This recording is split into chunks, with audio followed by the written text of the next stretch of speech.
दूसरी बात मैं आपको सिर्फ ये बताऊं कि जो जी। मशरिक़ वुस्ता ये सारे मुल्क हैं ना, अब देखिए हमारे तो ये तो एक मैंने कल भी बात की थी कि टर्म ऑब्सोलीट हो गई है, लेकिन बहरहाल चलें, अगर हम इसको मशरिक़ वुस्ता को या वेस्ट एशिया को या किसी को भी यूज़ करें टर्म को। आज आपने एक बात नोट की कि जो पाकिस्तान का एक जो पाकिस्तान के तैयारे हैं, पाकिस्तान की जो फ़ौज है और पाकिस्तान के जो खुसूसी फाइटर प्लेन्स हैं, वो पाकिस्तान का जो डिफेंस पैक्ट हुआ वो सऊदी अरेबिया के साथ, वो सऊदी अरेबिया पहुंचे हैं आज। आपने ये खबर सुनी होगी कि सऊदी अरेबिया जी। वो पाकिस्तान का एक जो एक पाकिस्तान के जो तैयारे हैं डिफेंस वो पैक्ट। सऊदी अरेबिया पहुंचे हैं। जी। अब ये इसमें आप देखें कितनी इंटरेस्टिंग मैसेजिंग है कि सऊदी अरेबिया और पाकिस्तान का डिफेंस पैक्ट है और उसके तहत वहां जब जहाज पहुंचे हैं तो किसी को इतराज नहीं है, ईरान समेत हम्म।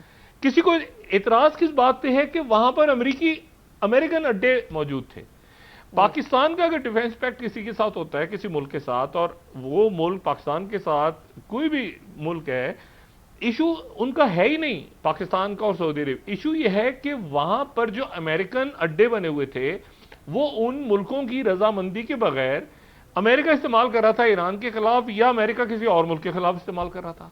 जी। अब आप देखें ना, ये मैसेज कितना अच्छा। अगर ईरान को भी कोई इतराज नहीं है इस नहीं पे, है। किसी को कोई इतराज नहीं है कि हाँ। एक मुल्क का दूसरे मुल्क के साथ डिफेंस पैक्ट होता है, मुसलमान मुल्कों का या जैसे भी चाइना का पाकिस्तान के साथ है, रशिया का किसी, लेकिन वो उस मुल्क को पता ही ना हो और उसके मुल्क के अड्डे इस्तेमाल हो रहे हो।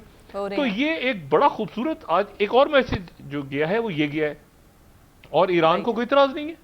पर पाकिस्तान का उनके साथ डिफेंस पैक्ट है, सऊदी अरेबिया के साथ, बल्कि हो सकता है फ्यूचर में ईरान भी इस डिफेंस पैक्ट का हिस्सा बन जाए। अच्छा, एक तो दूसरी बात ये हो गई। तीसरी बात मैंने आपसे कही कि एक तो ये पॉजिटिव मुज़ाकरात जा रहे हैं और वन ऑन वन बातचीत हुई है। गालिबन सरकारी तौर पे एलामिया आएगा तो फिर इसके ऊपर मजीद बात करेंगे, लेकिन मेरा कुछ गुमान है कि बराह रास्त गुफ्तगू भी हुई है। दूसरी जी। दुरुस्त बात कह यह रहे है हैं डॉक्टर कि जो साहब, बराह रास्त की गुफ्तगू इसमें जो आप फरमा रहे हैं हमें मशरिक़ 100% यकीन वुस्ता है, तो और मैं नहीं कहूंगा, इस्लामाबाद के जराए आपने भी हुर्मुज़ यही बता रहे आपने हैं कि हुर्मुज़ जो है 1-to-1 गुफ्तगू जो है वो शुरू हो चुकी है। आपके आने से कबल फिजा जो मुझसे पूछ रही थी वो बात कर रही थी डॉक्टर साहब, फिजा बात कर रही थी डॉक्टर साहब, मैं कंप्लीट कर रहा था उस वक्त बात, मार्को रूबियो की बात हो रही थी और साथ जेडी वैंस की बात हो रही थी। हम आपके आने से पहले कंपैरिजन कर रहे थे, तो नाजरीन के लिए उस बात को भी हम आपसे कंपाइल करवाना चाहते हैं कि जो इमेज मार्को रूबियो का है वो स्ट्रॉन्ग लाइन ले रहा है। अमेरिका इस्लामाबाद में अगर मुज़ाकरात हो रहे हैं तो अमेरिका में भी इस वक्त खिचड़ी पक रही है, यानी दो ग्रुप आमने सामने आ गए हैं। एक मार्को रूबियो जो हार्ड लाइनर है, जो सुलह मेरी इतलात के मुताबिक इतनी ख्वाहिशमंद नहीं है, जबकि JD Vance, James David Vance जो है ये सॉफ्ट आदमी है और ये सुलह के बहुत करीब पहुंच चुका है। आपसे मैं ये भी जानना चाहूँगा कि अगर ये मुज़ाकरात जेडी वैंस कामयाब कर लेते हैं तो फिर अमेरिका में ये जो दो अफराद की या दो पार्टियों की या चौमुखी जो लड़ाई है उसको अमेरिका की में जो अंदर सियासत चल रही है उस पर भी मेरे नाज़रीन को कुछ बताएं डॉक्टर शाहिद साहब।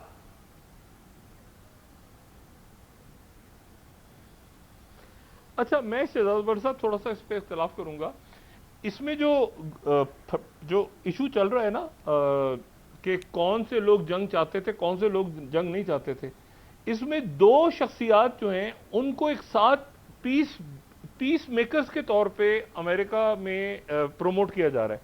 एक जेडी वैंस है और एक मार्को रूबियो भी हैं। मार्को रूबियो को भी पीस, आपने इस तमाम अरसे में आपने कहीं देखा कि मार्को रूबियो ने कोई ईरान के वाले से बात की हो?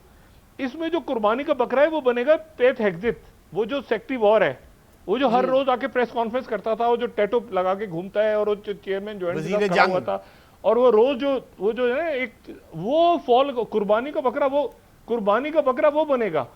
ये आपने इतने दिनों में कभी सुना कि मार्को रूबियो ने कोई प्रेस कॉन्फ्रेंस की हो ईरान के ऊपर? नहीं। इसी तरह जेडी वैंस ने की हो? नहीं।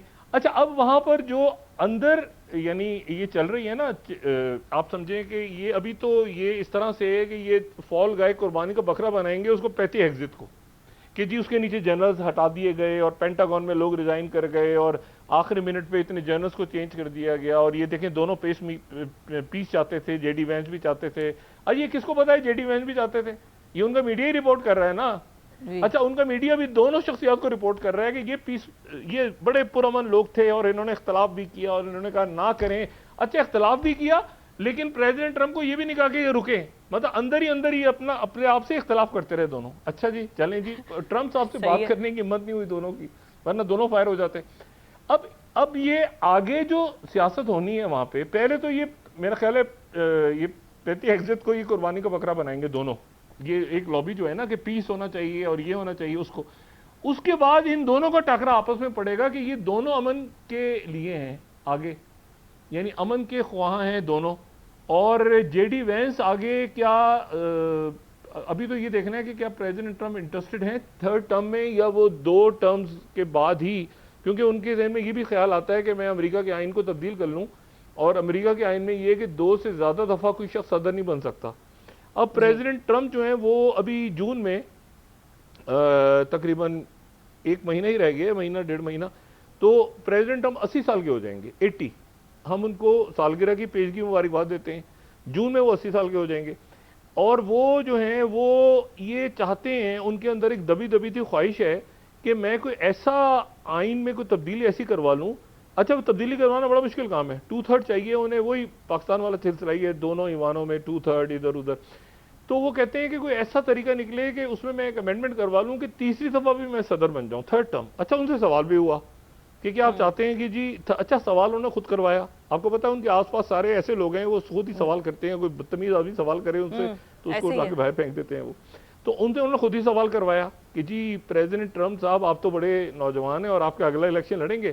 तो प्रेसिडेंट बड़े खुश हुए उस पर, उन्होंने कहा कि ऐसा है कि आप देखूंगा, मैं उस वक्त हालात देखूंगा। अच्छा, उसके ऊपर वो जाहिर है कि अगर आप तारीख देखें अमेरिका की, तो अमूमन नायब सदर ही आगे सदर बनता है। मतलब जॉनसन ही सदर बने थे कैनेडी के बाद, या निक्सन ही बने थे, अमूमन नायब सदर ही जो है ना, देखिए ना बाइडेन ओबामा के बाद बन गए, अमूमन नायब सदर ही बन जाता है। तो वो यानी एक लाजमी नहीं होता, लेकिन एक बहरहाल एक तरीका ऐसा होता है। कोई तो जेडी वेंस अभी 41 साल के हैं, तो जेडी वेंस ने कहा होगा कि अच्छा यार, हो सकता है मैं सबसे आगे सदर बन जाऊं, ये 2 दफा तो सदर बन चुके हैं बाबा जी। लेकिन ये है कि वो उसके बाद ही हुआ कि वो जो है वो पता चला कि बात प्रेसिडेंट ट्रंप ने कहा कि नहीं, मैं अभी सोचूंगा, हो सकता है मैं। अच्छा, अब ये बात, इसका मतलब है प्रेसिडेंट ट्रंप उस वक्त होंगे, अभी 1 साल हुआ है ना इनको आए हुए, जी तो जी, अगर यानी ये कुछ 83 साल के होंगे उस वक्त, 83 ईयर्स के होंगे जब ये आगे ये सोच रहे हैं कि मैं मजीद 4 साल के लिए बनूं। यानी अभी उनका मतलब ये वो तय नहीं अगर है वो कि वही बात है कि किसको अगर उन्होंने अमेंडमेंट भी करनी है तो बड़ा इंपॉर्टेंट है मेजोरिटी कैसे मिले, उसके लिए भी मुझे लगता है कि फिर पाकिस्तान ने कोई उनकी मदद करनी है। जिस तरीके से मामला चल रहा है, कोई इसके लिए भी टेबल टॉक